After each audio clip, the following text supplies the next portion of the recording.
Hey guys, welcome back. So in our recent talks, quite a few of you wanted me to go back and finish Strange, since it ties together the death of Doctor Strange going into his return, and from what it sounds like, some of you also wanted me to clear up the ins and outs of Dr. Stephen Strange's deal with death. So over the course of the next week or so, we'll be wrapping up this playlist, and hopefully by then I will have answered your questions. So with that said, let's get into it. But first, if you're new to the channel, be sure to subscribe to catch the spills every week, and don't forget to hit that bell up top to get all notifications so we can squat up in the comments for the first hour.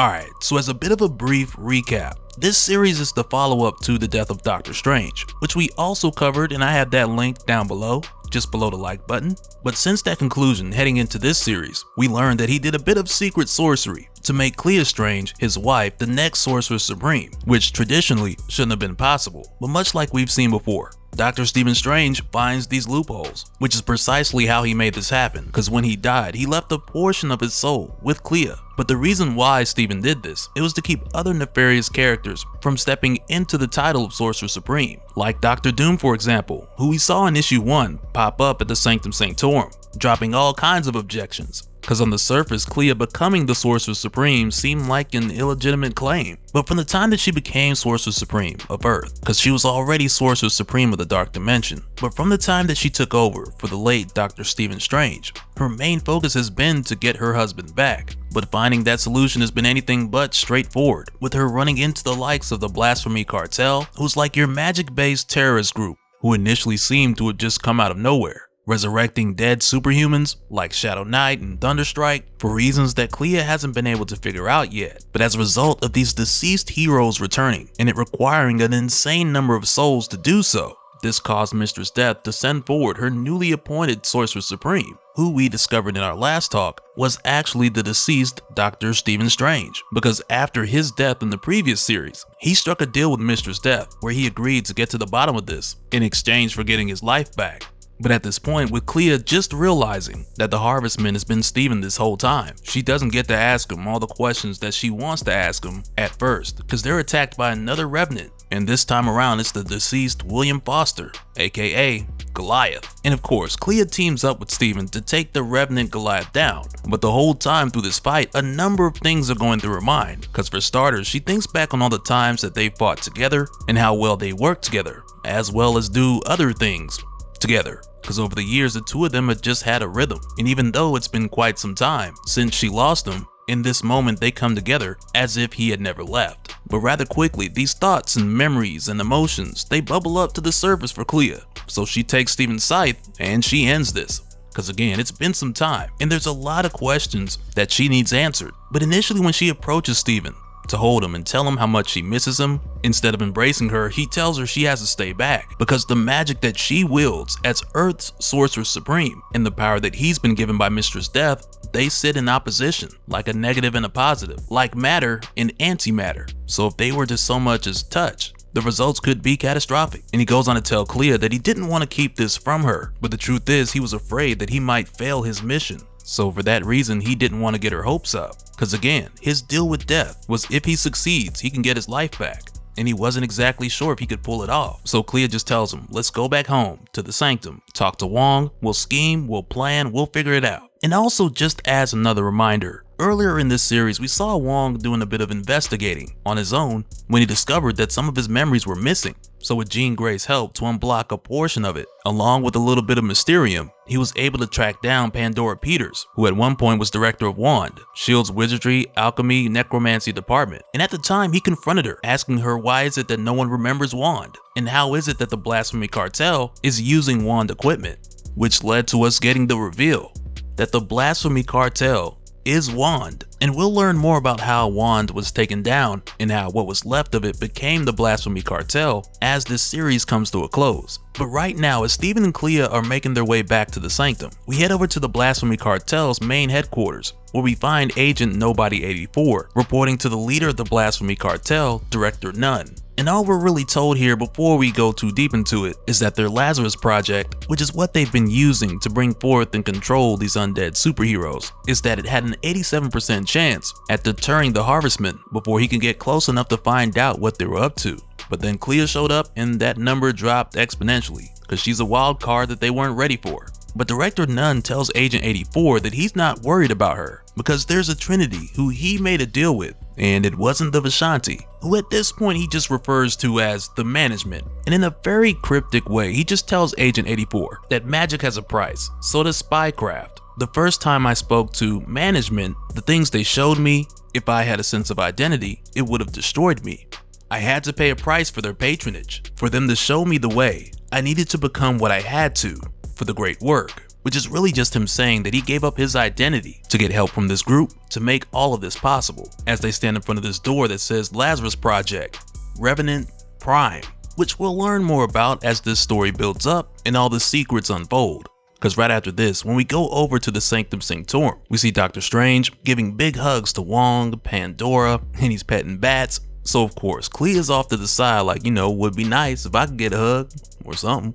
But also keep in mind, like we talked about earlier, Wong just recently brought Pandora back to the Sanctum, so Clea really doesn't know who Pandora is. So right away, Clea tells Wong to tell her who this woman is, because it's time to get down to business, because right now they're at war. So there's not really much of any time for the pleasantries at the moment. So it's here where Pandora tells a story of how it went down 2 years ago, back when she was director of Wand, and things got out of hand at their prison site, which was codenamed Big Box, because at the time she reached out to Doctor Strange using this crystal ball that was like their direct emergency line, so that Director Peters could reach out to Doctor Strange in the event that things got out of hand, which is precisely what's happening in this moment. And when Strange gets there, Director Peters starts breaking down the whole situation, because recently one of her task groups, Bravo Charlie, they had been running a hypothetical scenario that was really more of a kind of war game that just went live 37 minutes ago, which made it no longer hypothetical. And she explains that it was like a Tibetan prayer wheel, which Doctor Strange is familiar with, because it's like a drum filled with rolled up mantras. You turn the drum, and it's almost like someone is saying the forbidden text out loud. But as it turns out, this scenario that was assigned to Bravo Charlie, it was digitally structured like a crypto mining network, so that millions of these mantras could be executed through an algorithm in exchange for digital currency, which is wild. But you can tell while Director Pandora is explaining this, Doctor Strange really doesn't know too much about cryptocurrency. And I mean, I'm not gonna act like I'm an expert, but I get the general idea of it, because you're pretty much outsourcing other people's hardware, in most cases GPUs, so these companies or whoever can process way more data by using other people's machines in exchange for digital currency. Which just reminds me, man, I remember when Bitcoin was $100, and I want to kick myself every time I say that. But again, with how this is done, it's like Strange is completely oblivious to anything crypto. So he's just kind of like, what? They're turning hundreds of computers into prayer wheels? And Pandora's just looking at him like, hundreds? Like, nah, bro, it's a lot more than that. Because as it turns out, not only did this experiment accidentally go live, but also, as we're told, this prison site, Big Box, it's a site for post-vital detainees, dead magicians, since many of them like to come back to life so often. But as a result of this experiment accidentally going live, every prisoner here has been possessed by screaming mad ghosts. But again, with this being like a prison for the dead, Wand would usually keep inmates on ice here at Big Box, but also when inmates would die at other prison sites, their bodies would get transferred here. And it's those transfers who have been reanimated in this whole disaster. So at this point with Pandora filling in Strange, he tells her that he's going to activate Big Box's failsafe, which surprises Pandora because she didn't know that Strange even knew about that. But of course, because he's the Sorcerer Supreme at this time, he's been keeping an eye on the place.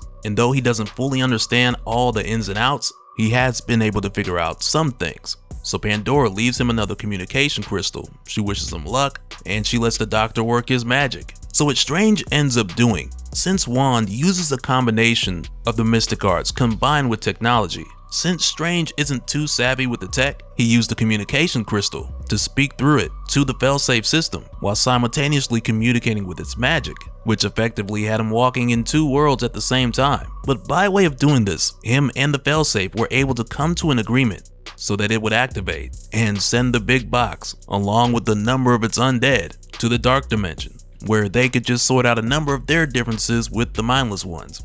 But after this, with Doctor Strange effectively solving the problem, Director Pandora goes on to explain that it wasn't until well after this when she realized what had truly happened. Cause even now, with her explaining this whole story to Clea and the others, Pandora comes to this moment where she remembers introducing Dr. Strange to the head of Bravo Charlie, because Task Force Bravo Charlie, BC Bravo Charlie, stood for Blasphemy Cartel. Cause as it turns out, Director Nunn, who at this point in time was just an agent for Wand, him and the members of his group intentionally activated that experiment. It wasn't an accident, but instead it was more like a test run for what the Blasphemy Cartel would later do on a much larger scale. But again, Pandora didn't realize what had happened until much later, after Secret Empire, when S.H.I.E.L.D. fell apart and Wand was shut down as well, because it was at this point where Director Nunn used an IMD, an incantation of mass distraction, which is a hilarious title, I'm sorry. But this spell is what Director Nunn used to make everyone forget that Wand ever existed,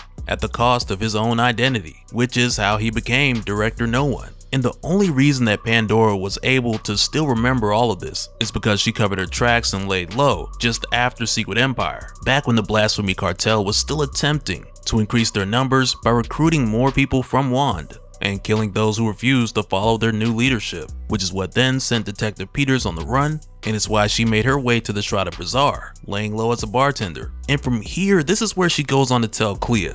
This is where she stepped in the picture, back when Clea arrived at the Shrouded Bazaar, which again is like your pocket dimension in New York. That's kind of a safe space for magic users and mystical creatures, with everything like fairies, orcs, trolls, Marvel's version of Gandalf, you name it. But nonetheless, with Clea coming here and claiming this place to be under her protection because it's technically in New York, this turned out to be something that the Blasphemy Cartel was not prepared for, because Clea becoming the Sorcerer Supreme was something that no one expected. Because back when Pandora Peters was the director of Wand, she literally wrote the book on how to handle the Sorcerer Supreme just in case, or even potential others who may step into that title. And for that reason, Wand was prepared for others, like Mordo, Jericho Drum, Wanda Maximoff, and more, so that they would be ready for them. But as it turned out with Clea showing up, she's the wild card. So for them, that's one advantage. But on top of that, their next advantage is that Pandora Peters, the former director of Wand, though she doesn't remember Director Nunn's identity,